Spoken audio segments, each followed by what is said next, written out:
Di video ini saya akan coba analisa fundamentalnya saham BYAN menggunakan laporan keuangan 4 tahun terakhir.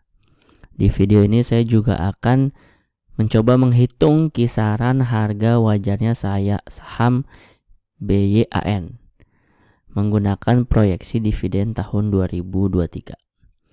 Tapi sebelum dimulai saya punya info, saya punya bocoran 3 saham yang like invest. Saya kasih status like invest karena saham-sahamnya itu fundamentalnya mewah, valuasinya murah, dan prospeknya cerah.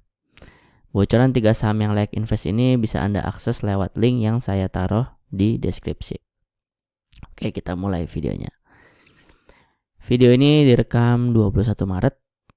Closingnya saham BYAN itu di 19.400. 21 Maret 19.400. Oke. Karena nanti pas lagi ngitung kisaran harga wajar saham saya menggunakan proyeksi dividen, maka penting saya kasih tahu di depan bahwa perhitungan yang saya gunakan sudah dengan mengurangi dividen interim yang sudah dibagikan. Buat Anda yang nggak tahu, jadi dividen itu kan pembagian keuntungan ya. Perusahaan kan jalanin bisnis, punya keuntungan, nah keuntungannya itu dibagiin nggak ke investor. Nah, perusahaan-perusahaan saham-saham itu ada yang bagiin dividennya satu kali satu tahun, ada yang setahun beberapa kali. Nah, kalau yang beberapa kali misalkan 2 kali, itu berarti nanti ada istilahnya dividen interim dan dividen final. Dividen interim pembagian pertama, dividen final pembagian keduanya, gitu ya. Nah, si BYAN ini dia membagikan dividennya 2 kali nih. Yang buat nanti dibagiin tahun 2023 dia udah bagiin, yaitu interimnya udah dibagiin. Jadi kita tinggal nunggu dividen finalnya. Nah, dividen finalnya itulah yang saya jadiin landasan untuk ngitung kisaran harga wajar. Oke. Kita masuk ke topik pertama. Ekuitas. Ekuitas itu harta di luar hutang. Nah, ekuitas si BIAN ya, biar gampang. Si BIAN ini selama 2022 itu 29,8 T. Kalau dibandingin tahun sebelumnya 25,6 T, 11,7 T, 8,2 T, maka 29,8 T ini adalah ekuitas terbesar selama 4 tahun terakhir. Ya, jadi sekarang ini adalah puncak-puncaknya ekuitas BIAN selama 4 tahun terakhir. Lalu kita ke laba. Laba sepanjang 2022 itu dia 34,2 T.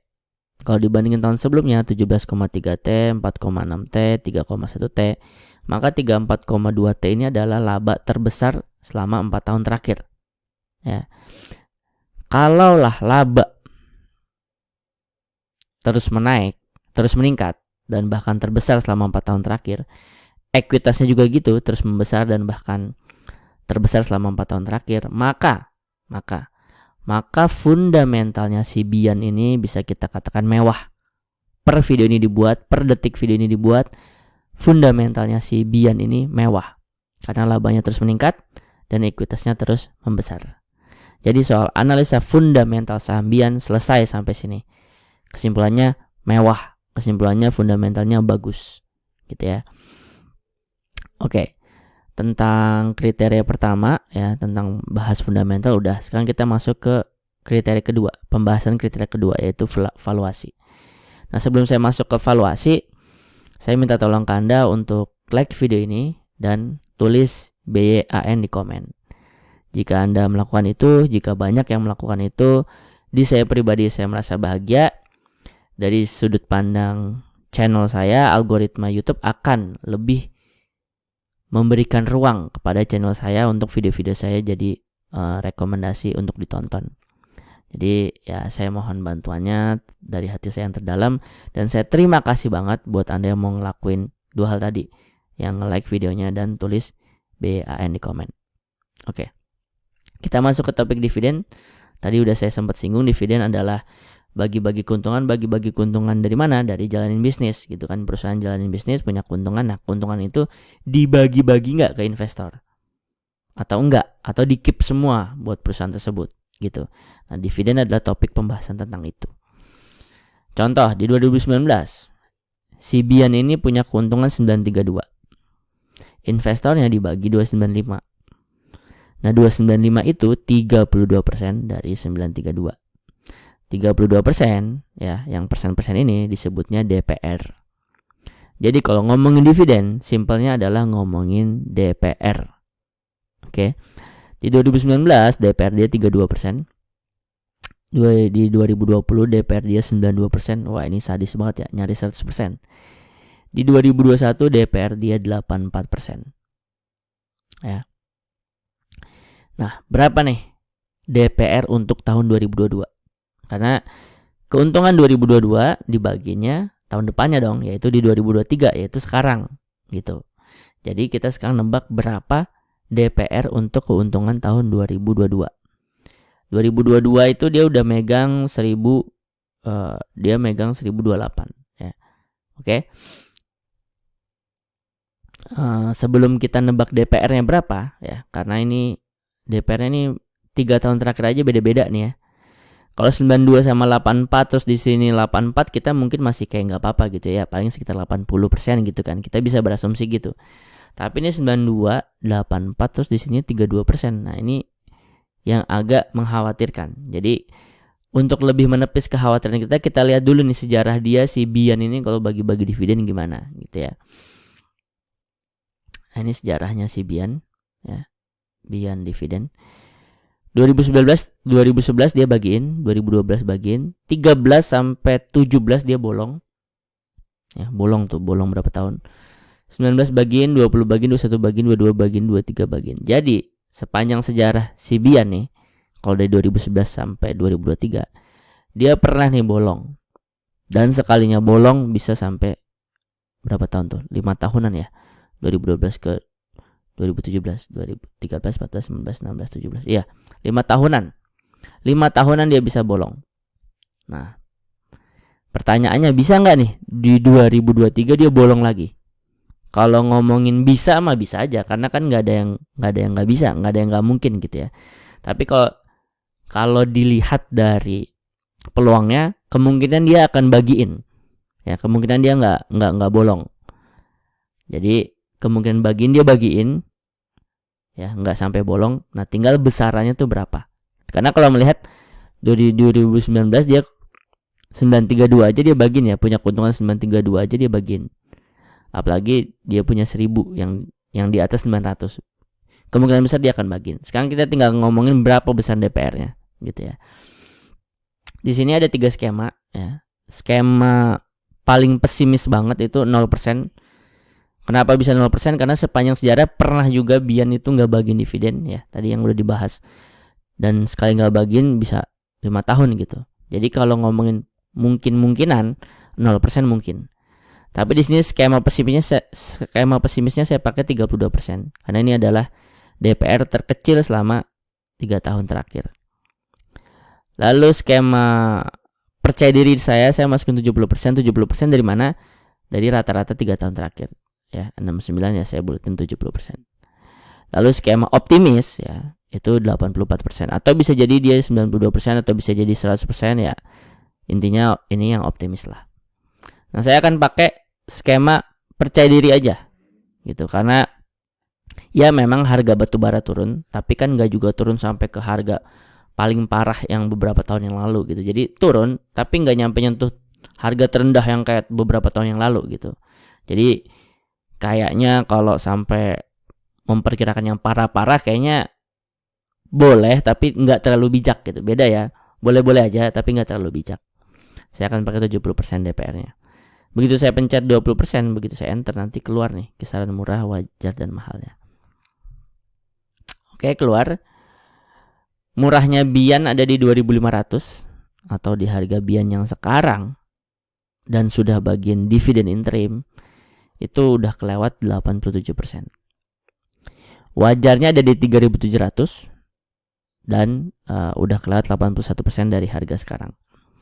Mahalnya ada di 5.000, udah kelewat 74% dari harga sekarang.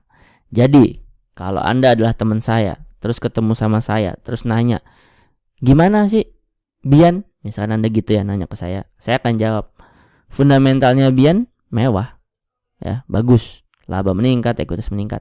tapi valuasinya udah nggak murah, udah mahal gitu. Saya akan jawab gitu. Nah, jawaban saya tersebut buat Anda kalau baru mau masuk Bian, saya serahkan ke Anda mau masuk apa enggak. Buat yang udah beli dan lagi floating profit, mau segera TP gitu karena udah tahu misalnya udah di atas harga mahalnya, itu juga terserah Anda. Atau Anda yang udah beli terus lagi nyangkut, Anda mau cut loss atau mau hold, itu juga saya balikin ke Anda. Tapi poinnya adalah kalau Anda dari nol nih, keadaannya sekarang lagi nol, Anda datang ke saya, Anda baru mau beli Bian, Anda nanya ke saya, jawaban saya akan seperti tadi.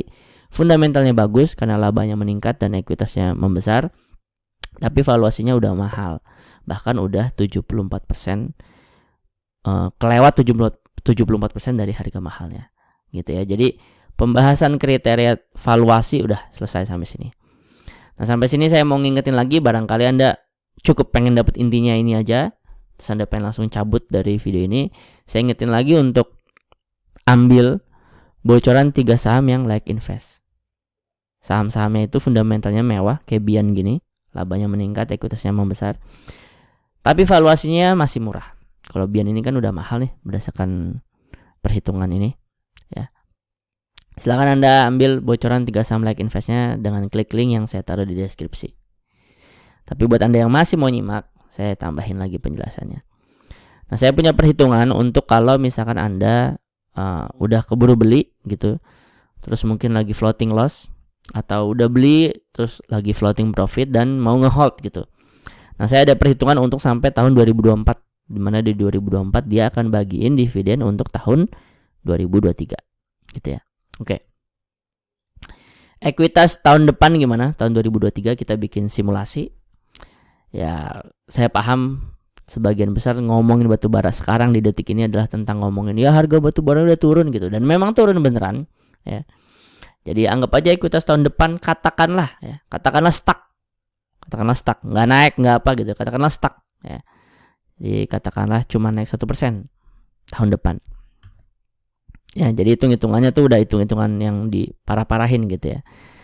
Nah, lalu di sini ini sebelum selesai saya pengen ngasih tahu nih. Ini PBV-nya Bian itu sekarang di 2022 itu ada di 9,1.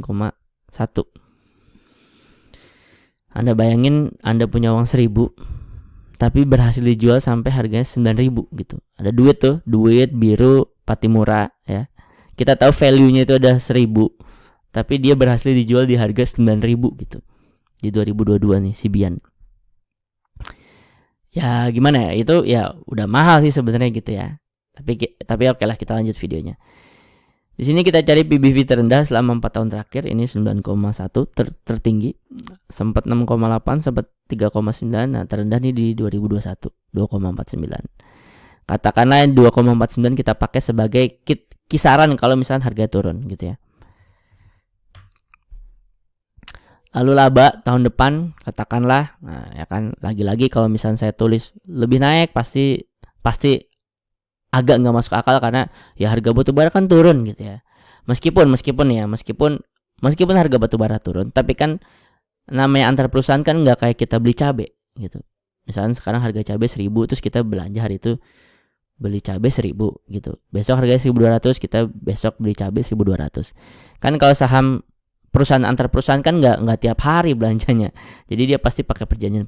Nah, perjanjian itulah yang lebih perlu Anda pantau. Perjanjian itu yang lebih Anda hitung, lebih Anda aware, karena ya tadi saham perusahaan antar perusahaan kan nggak beli tiap hari, nggak beli eceran gitu. Jadi pasti bayarnya, deal-dealannya tergantung suatu harga tertentu gitu ya. Tapi oke, anggap aja perusahaan ke perusahaan belinya kayak beli cabai gitu tiap hari gitu ya. Nah, laba katakanlah dia balik ke 2021 ya. Berapa tuh? Minus berapa? Coba. Tahun depan katakanlah dia tetap untung ya, tetap ada laba, tapi labanya turunnya berapa persen gitu ya. Coba misalnya turun 30%. Turun 30% masih ke 2-3 triliun. Coba turunin lagi. Nah, kira-kira tahun 2023 kalau laba dia turun 50%, jadi dia laba tetap ada, tapi turun besarannya. Nah, ini saya pakai kira-kira turun 50%. Nah, terus DPR-nya saya pakai lagi 70% lagi.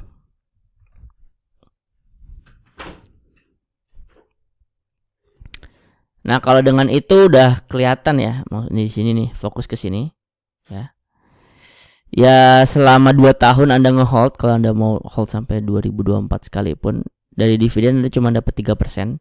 Sedangkan dari potensi resikonya itu Anda bisa minus 88%.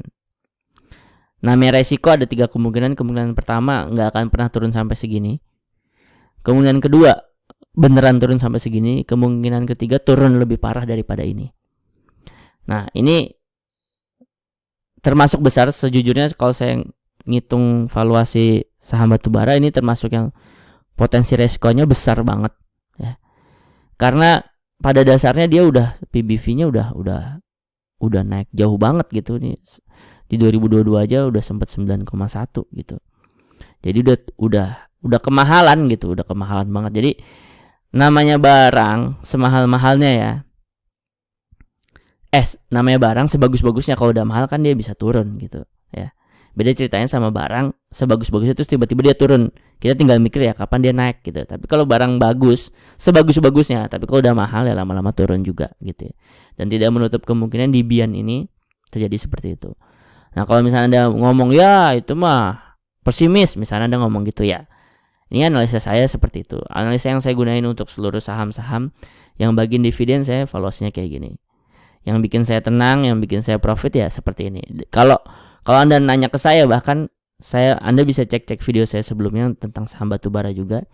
Masih mendingan Anda ke PTBA, masih mendingan ke Adro ya, yang sesama saham batubara ya. Misalnya Anda baru mau masuk gitu ya, masih mendingan masuk ke situ dibandingin ke Bian karena harganya udah terlalu tinggi. Tapi kalau Bandar ada main, kalau Bandar melakukan sesuatu lalu di situ trader masuk banyak ya, itu mah tidak mau menutup kemungkinan harganya akan naik. Tapi itu berarti berharapnya sama Bandar atau trader pada masuk. Kalau investor kan nggak ngandelin itu gitu. Investor yang penting masuk di harga bagus, perusahaannya bagus, bagi dividen ya dia tinggal nungguin dividen gitu. Tapi kalau dari sudut pandang trader, dari sudut pandang teknikal ya apapun bisa terjadi. Dari sudut pandang bandarmologi apapun bisa terjadi. Jadi ini beda sudut pandang aja. Masih bisa naik? Ya masih bisa. Ada kemungkinan ya ada kemungkinan. Namanya kemungkinan ada aja kemungkinan, namanya bisa mah bisa aja. Tapi apakah dalam waktu dekat atau bahkan mungkin nggak akan pernah terjadi lagi ke depannya? Misalnya yang harga sempat tinggi ini kemana adalah tertinggi-tingginya? Ya nggak tahu gitu ya. Oke, kurang lebihnya mohon maaf. Sebagai penutup, kalau Anda suka analisa seperti ini yang tidak terlalu tebar fear juga tidak terlalu tebar FOMO, Anda boleh subscribe channel Saham Nyantai. Lalu sebagai pengingat, saya punya bocoran 3 saham yang like invest, yang fundamentalnya mewah kayak Bian, valuasinya masih murah. Kalau Bian tadi udah mahal dan prospeknya cerah, silahkan klik link yang saya taruh di deskripsi.